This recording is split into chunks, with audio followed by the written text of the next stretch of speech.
Welcome back to the channel. Thanks for joining here at Unapologetically Progressive. Now, before I get started, please forgive me if I don't pronounce some things correctly in this next video, because some of the things just are going to be very difficult for me to pronounce because I'm not from the area, and Spanish is not my first language by any stretch of the imagination. But in my previous video, a lot of people in the comments were making like I was lying, that I was making stuff up, that Donald Trump would never do anything wrong. He would only be deporting people who were sex traffickers and criminals and tied to gangs. Well, let's talk about Mr. Andre Jose Hernandez Ramiro. Mr. Ramiro is a gay man from Venezuela. He grew up in a small town that apparently had these festivals for the Three Kings. I'm not religious, so it's not something I know a whole lot about. But this is something that was near and dear to his heart. He grew up in a town known as Capacho, I believe they pronounced it. And growing up and throughout much of his life, he spent time there helping with their festival of the Three Kings. He'd help do the women's makeup and help do help do the costumes and all that stuff because he loved this particular festival. Now, I'm not religious, so I don't have that many religious holidays that I get all that excited for. But this man had something he was excited about and he loved doing. And he tried to turn his love of makeup into a career. He ended up coming to the United States in August of 2024. Do you want to know why he came to the United States? He was seeking asylum because when he went to Caracas, Venezuela, to work at a state-run television network, he said he was brutally humiliated and bullied. Not only because he was gay, but in large part because of his sexual orientation, but also because of his not supporting the dictator of Venezuela. So he came to the United States, entered through a legal port of entry,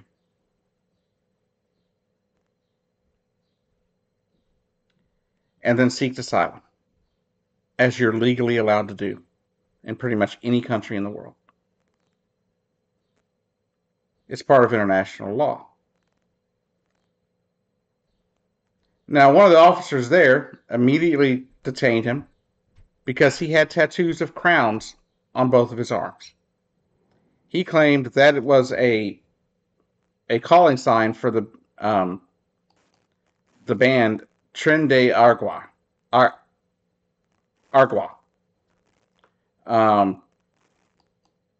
a gang that has made its way into the United States and things like that. But experts that study that particular gang said that gang doesn't use tattoos like other gangs in South America. Like they don't tattoo themselves to signify they're in a gang. A person that studies that particular stuff, let me see here. He said it's not like the Central American Maras, such as MS-13, which started in Los Angeles but spread to Central America after members were deported, or the Latin Kings, where in some cases you need to have a certain tattoo in order to belong to the gang, said Roma Riquez, a Venezuelan investigative journalist and author of a book on Tren de Aragua. You can have a tattoo and not belong in the gang, or you could possibly have a lot of have no tattoos and actually belong to the gang. This man was picked up and deported with no due process to the prison in El Salvador.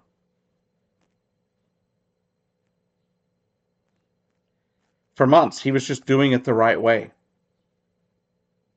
They said they felt that he may be a risk, that he may be tied to a gang. So they detained him so he couldn't be running around free in the country. Okay, he was fine with that. Was it upsetting to him? I'm sure it was. It was upsetting to his mom. But he kept calling his mom every day or every few days saying, "Mom, it's going to be okay. I'm fine." And he was just waiting out his time in the detention center while they waited for his whether or not he would get approved for asylum. Then Trump took office and almost immediately deports him back in March to a prison in El Salvador. A man with no criminal record, no ties to any gangs, but a love for the Three Kings Festival from his hometown. His family and the person that actually did the tattoo on his arms said it was a big fad that was going on at the time, between 2017 and 2019. Lots of people were getting crown tattoos, he said. Just in that small town where Mr. Ramiro was from, he did 60 tattoos of crowns during that time. He was like, it was just a very popular thing to get. Had nothing to do with gangs. And he said for Mr. Ramiro, it wasn't. It was definitely for him showing support and love for one of his favorite holidays and one of his favorite things to work with. So where are you? Where are you, haters? And the folks out there calling me a liar? Where are you now? You still supporting Donald Trump and deporting somebody that was doing it the right and legal way? Are you still going to sit there and try and tell me that this man was tied to a gang when everybody, his lawyers, his friends, and even the person that did the tattoo said it was not a gang tattoo? When experts who actually studied the gang that you're claiming, that your dear leader is claiming he's a part of, doesn't use tattoos to signify whether they're in the gang or not?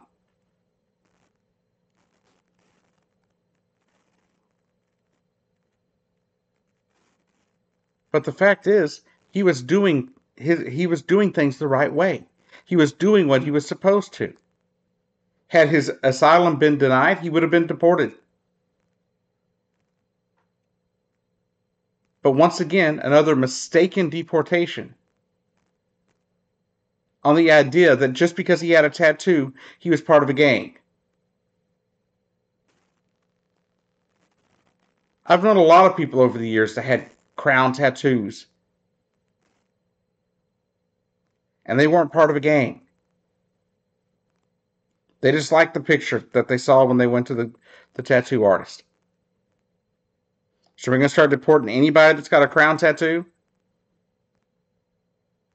The fact is the Trump administration is almost 100% only using tattoos to signify whether or not you're in a gang or not.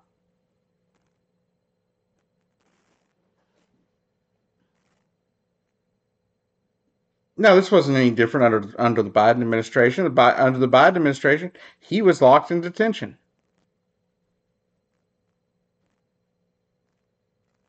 for having tattoos. Having tattoos does not guarantee that someone is in a gang. It also, someone having a tattoo doesn't mean you get to dictate that they don't get due process. But if you want to be out there acting as if your dear leader can do nothing wrong, explain Mr. Ramirez, or Mr. Ramiro here. Explain it. Get in the comments and rage type like you do, and tell me how you can support this, how you can defend this.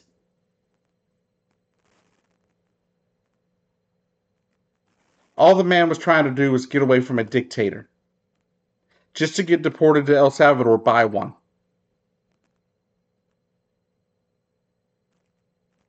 All he was trying to do was have a better life.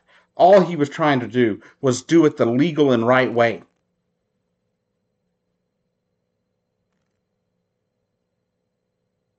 All he wanted to do was come to America and do makeup.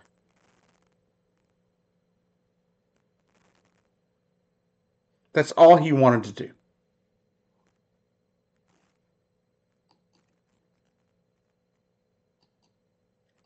And people like yourselves out there thinking that anybody that's coming here the right way should be allowed to be here, this should be appalling to you.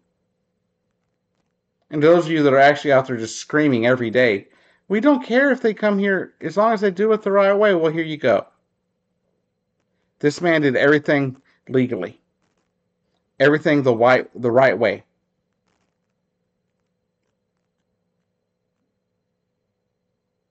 But the fact is, that's not going to be good enough for some of you people. Many of you people are going to be out there thinking, oh, well, that's fine. You're not going to care. Why? Because he's not white.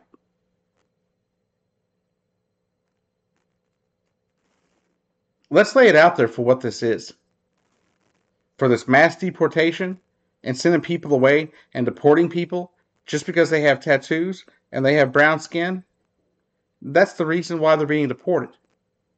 Not because of their tattoos, not because of gang affiliation, but because Donald Trump doesn't like people with brown skin. For Donald Trump, if you were any darker than ghost white pale, he doesn't believe you belong here. And that is a fact.